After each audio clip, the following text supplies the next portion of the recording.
آپ سماعت کیجیے گا. بہت سارے ذہن میں یہ بات ہوتی ہے کہ ہم اتنے گناہ گار ہیں, ہم اتنے سیاہ کار ہیں, ذلت میں ڈوبے ہوئے ہیں, نماز کی پابندی نہیں ہے, مسجد میں کبھی جانا نہیں ہوتا ہے, خدا کی یاد سے غافل ہے, پھر بھی ہم پیٹ بھر کھانا کھا لیتے ہیں, ہم شفا یاب ہیں, صحت یاب ہیں, پھر بھی ہمیں دنیا کی کوئی مصیبت ہم پہ نہیں آتی. یہ بہت سارے لوگوں کے ذہن میں یہ بات آتی ہے. دیکھو نمازی ہے, غازی ہے, پرہیزگار ہے, پھر بھی وہ مصیبت میں ڈوبا رہتا ہے. اس کا مقصد کیا ہے, اس کی وجہ کیا ہے؟ ذرا غور کیجیے گا. حضرت موسیٰ علیہ السلام اللہ تبارک تعالیٰ کی بارگاہ میں عریضہ پیش کرتے ہیں, یا اللہ مجھے ایک دن کے لیے جو تو دنیا والے کو رزق تقسیم کرتا ہے, رزق دیتا ہے دنیا والوں کو, ایک دن کے لیے یہ کام میرے ذمہ سپرد کر دے, تاکہ میں بھی ایک دن یہ کام کر لوں, یا دنیا والوں میں خود سے رزق تقسیم کروں, تاکہ مجھے محسوس ہو, میں اپنے آپ کو فیلنگ کروں مجھے کیسا محسوس ہو رہا ہے. رزق تقسیم کرنے کے بعد اللہ تعالیٰ فرماتا ہے, اے موسیٰ آپ سے نہیں ہو پائے گا. حضرت موسیٰ علیہ السلام ضد پہ آ گئے اور کہنے لگے, یا اللہ تبارک تعالیٰ مجھے ایک دن کے لیے مہلت دے دے. اللہ تعالیٰ فرماتا ہے, اے موسیٰ ٹھیک ہے, میں تجھے یہ مہلت دوں گا, تم نے ایک دن کے لیے رزق تقسیم کرنے کی ذمہ داری دوں گا, لیکن ایک شرط ہے کہ تم فلاں قبرستان میں جاؤ, اور جب تک میرا حکم وہاں نہ جائے تب تک تم وہاں سے ہٹنا نہیں. حضرت موسیٰ علیہ السلام فجر کی نماز پڑھنے کے بعد اس قبرستان میں داخل ہو جاتے ہیں. داخل ہونے کے بعد ایک پیڑ پر چڑھ جاتے ہیں اور وہیں پہ رکے رہتے ہیں.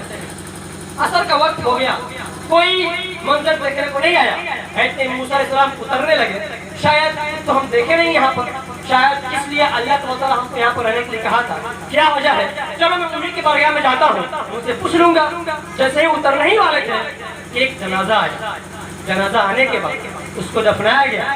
دفنانے کے بعد سارے گھر والے خوشی و قریب واپس کو چلے گئے, گھر کو چلے گئے. کچھ دیر کے بعد ایک شخص, نوجوان شخص آتا ہے, ہاتھ میں فوارہ رہتا ہے, کدال رہتا ہے.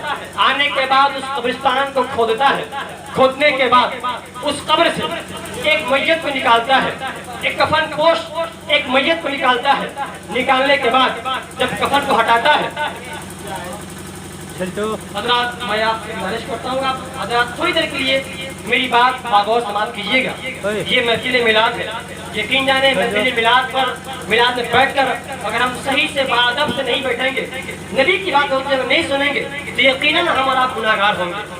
اسی لیے آپ نیک کام کرنے کے لیے بیٹھے ہوئے ہیں, لیکن پھر بھی اگر ہماری توجہ میری باتوں پر نہیں ہے, جو خدا اس رسول کی بات ہو رہی ہے, تو آپ گناہ گار ہو جائیں گے. اس لیے اپنے گناہوں سے بچنے کی کوشش کیجیے. بڑی تو اللہم صلی علی سیدنا و شفیعنا بارک وسلم, صلاۃ و سلام علی رسول اللہ صلی اللہ علیہ وسلم. تو جب میں عرض یہ کر رہا تھا, حضرت موسیٰ علیہ السلام جیسے اترنے والے تھے, ایک شخص آیا اور قبر کو کھودا. کھودنے کے بعد کفن پوش ایک میت کو نکالا. نکالنے کے بعد کفن کو کھولتا ہے تو اس میں خوبصورت لڑکی تھی. اس لڑکی کے ساتھ زنا کرتا ہے, سیکسول ہراسمنٹ کرتا ہے, اور کرنے کے بعد جب کر رہا ہوتا ہے تو حضرت موسیٰ علیہ السلام کو جلال آتا ہے.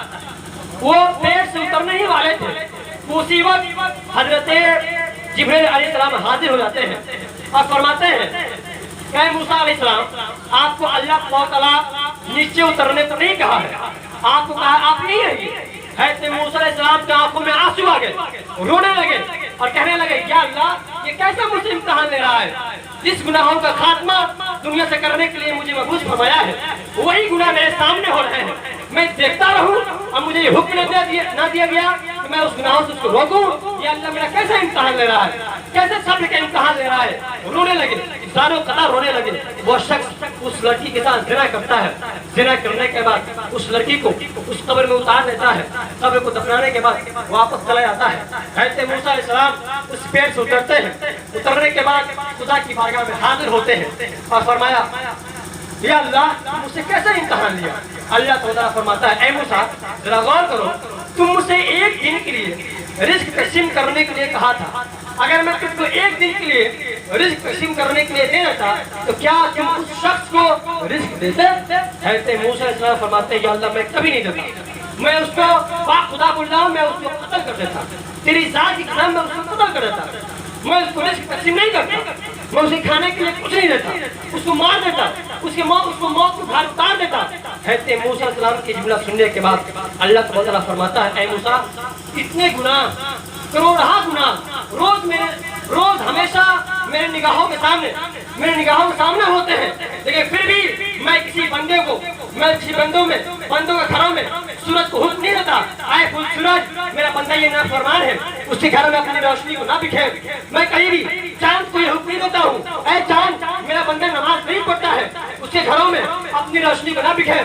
میں کبھی یہ حکم نہیں دیتا ہوں اے فرشتے فلاں گھر میں رزق نہ کرنا، اس کی روزی میں برکت نہ دینا یا اس کی موت کے گھر اتار دینا کیونکہ میرا بندہ نافرمان ہے۔ میں یہ حکم نہیں دیتا ہوں، میرے بندے بہت ہی نافرمان ہوتے ہیں، گناہ میں مبعوث ہوتے ہیں، پھر بھی ان ساری چیزوں کو ہونے کے باوجود بھی میں ان کے چکم شہر کا انتظام کرتا ہوں، ان کے گھروں میں رزق تقسیم کرتا ہوں، ان تک پہنچاتا ہوں تاکہ میرے بندے بھوکے نہ رہے۔ اللہ تبارک و تعالیٰ ہمارا اور آپ کا اس طرح انتظام رکھتا ہے، ذمہ کرم اپنے لیا ہوا ہے، لیکن ہم خدا کی یاد سے غافل ہیں۔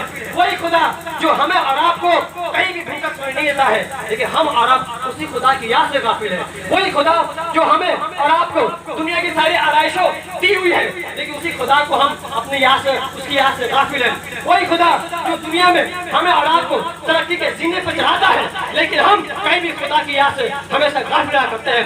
مسجدیں ہماری ویران ہے، ساری چیزیں ویران ہے، ہم اپنے نام کے سے مسلمان بن چکے ہیں، ہمارے اندر کوئی بھی ایسا عمل نہیں ہے جو ظاہر کرے ہم مسلمان ہیں۔